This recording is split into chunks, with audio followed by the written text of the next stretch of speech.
Hi, I'm Stuart. Welcome to my YouTube channel. Or welcome back if you've been here before. In either case, I'm happy that you decided to take a look at my video. I hope you enjoy it. In this video, I'm going to talk about two nonfiction books I read recently. The first book I'm going to talk about is The Biggest Number in the World, A Journey to the Edge of Mathematics by Agnijo Banerjee and David Darling. The audiobook is narrated by Adamson. I got the idea to read this book from a video by Fred at Read by Fred. In addition to getting the idea of reading this book from Fred at Read by Fred, I also got the idea to read author bios before I talk about the books. That's a great idea that he does on his videos.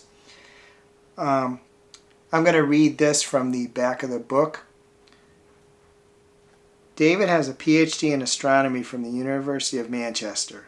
For the past 35 years, he's been a freelance science writer and is the author of around 50 books on subjects such as cosmology, physics, philosophy, and mathematics. His website, www.daviddarling.info, and YouTube channel, Discover Maths, are widely used online resources. He is currently producing a science-themed musical show called The Science Fiction Experience. Agnijo was born in Kolkata, India, but has spent most of his life in Scotland. His extraordinary mathematical talents were recognized at an early age. In 2018, he came joint first in the International Mathematical Olympiad, recording a perfect score and affirming his status as one of the world's most outstanding young mathematicians. He is now continuing his studies at Trinity College, Cambridge. Now I'm going to read a short bio about Adamson. This is from the Macmillan Publishers website. Adamson has 20 years of experience in voiceovers, spoken word, acting, corporate sales training, and award-winning audiobook narration. He is a Grammy nominee and an American Library Association award-winning narrator. Most notably, his work includes reading for authors such as Bill Gates, Al Franklin, O. Henry, and Susan Wilson, as well as Fast Food Nation, The Secret, and The Ransom of Red Chief. Adamson has done voiceovers for many Fortune 500 companies such as AT&T Labs, Pfizer, Merrill Lynch Online, Prudential Advisor, and Tyco. As a stage actor, he has performed both in New York theater and regional theater in productions such as You're a Good Man, Charlie Brown, Annie, and Cat on a Hot Tin Roof. I first borrowed the audiobook from Hoopla because that was the only free book I could get. There was no ebook on Libby or Hoopla, and there was no audiobook on Libby either, so I borrowed it from Hoopla.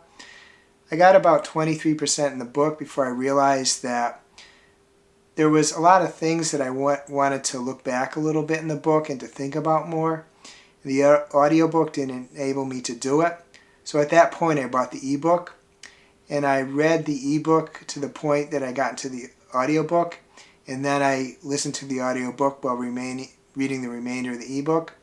And I stopped when necessary and thought about things that I was reading, sometimes looked back a little bit. Just say that I didn't read the book or listen to the audiobook in the same way that I would a textbook, but there were points that I wanted to try to have a little better understanding about what was going on. This book starts out in the time of Archimedes. It talks about how he tried to estimate all of the grains of sand in the world.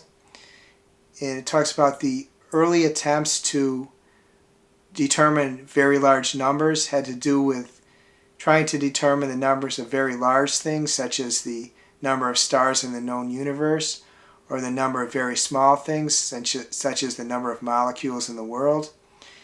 And it moved forward from there. It talked about the Greek number system, which was 24 alphabet letters that they used to represent numbers. They talked about the fact that early on there was no zero in number systems.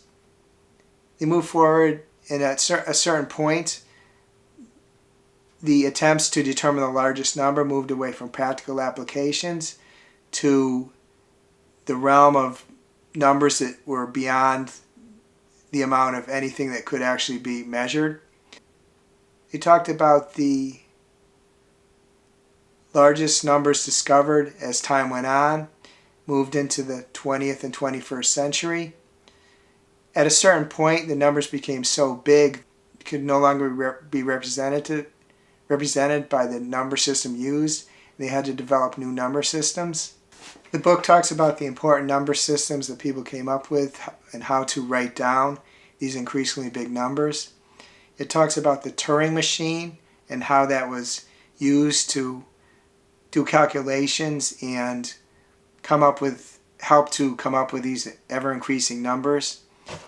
I recommend this book to someone like myself who enjoyed math when I was studying in school, but after school, although I used math for specific reasons in the jobs I did, which were mainly engineering and technical writing, I never really did anything beyond that and didn't know where the current study of math was at the current time. So this book was really great for that. The people that never thought about how math had progressed since they studied it back in school, for those people, this would be a good book to read and listen to. I recommend that for most people that they get either the physical book or the ebook, because I think like me, there's probably going to be stuff that they want to think about, and it's a lot easier to do in the physical book or ebook. Actually, the physical book is probably the best thing of all, but it is good to listen to the audiobook while they're reading the physical book or ebook. The narrator does do a great job on the audiobook. I gave both the physical book and the audiobook 4 stars. Now I'm just going to read a short passage from the book so you can get an idea of the writing style. So much for the physical world and numbers that are relevant to the circumstances of matter, energy, space, and time in which we find ourselves. Mathematics, on the other hand, isn't confined to dealing with questions that are relevant in nature. What's more, if you assume, as most mathematicians do, that there's a Platonic realm where mathematical objects exist outside of space and time, there's no limit to the room available for writing any number in any form we like. Take Graham's number, for instance. We know that it's a specific positive integer, and that it ends with the digits 195387. We also know that it's just a power tower of 3s, although a fantastically tall one. In the Platonic realm, free from any physical limitations, Graham's number is presumed to exist, complete now and forever, expressed in full, or as a power tower, with all the 3s stacked unimaginably high, or in any other form we care to represent it. Next I'm going to talk about The Underworld, Journeys to the Depths of the Ocean by Susan Casey. And first I'm going to give a brief bio of her, which is from the back of the book. Susan Casey is the author of New York Times bestsellers Voices in the Ocean, The Wave, and The Devil's Teeth, and is the former editor-in-chief of O, the Oprah magazine.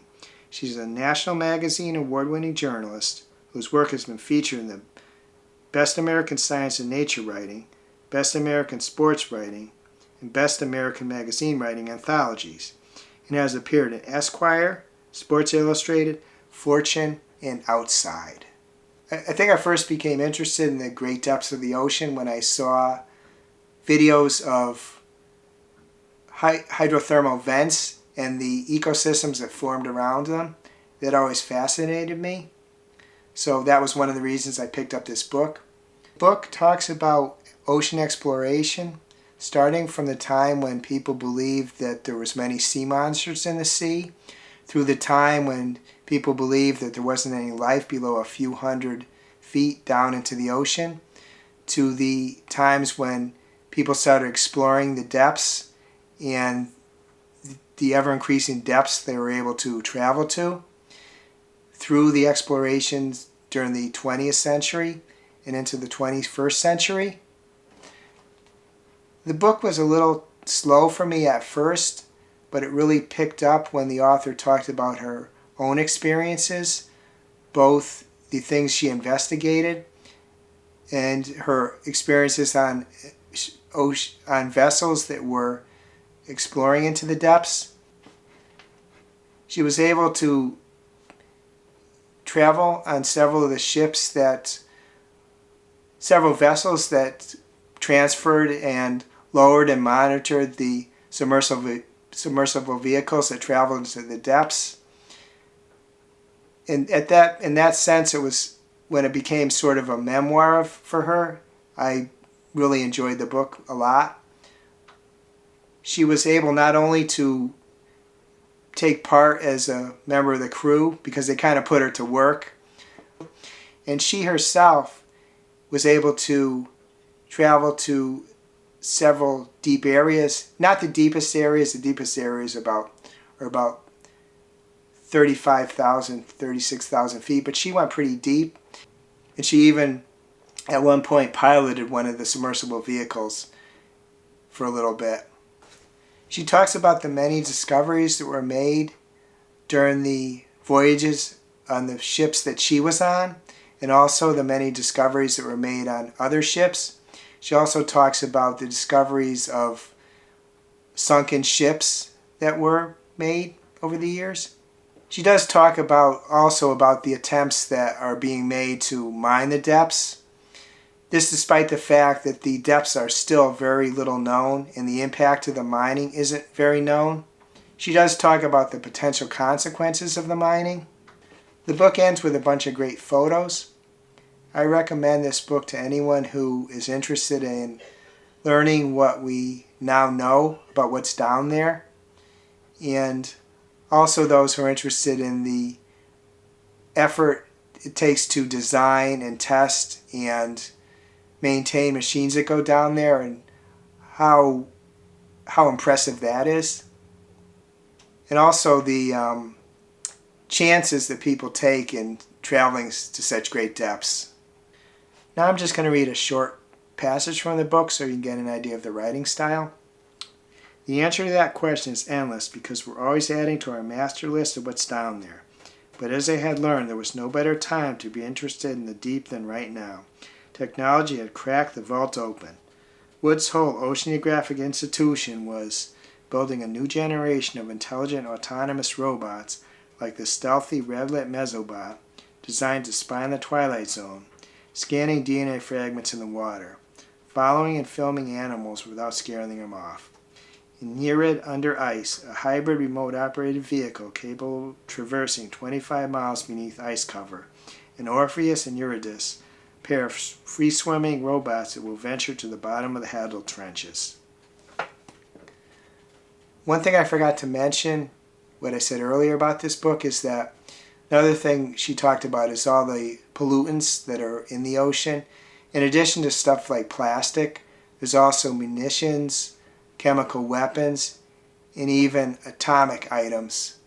So there's a lot of things that are there because humanity's used the oceans as a garbage dump.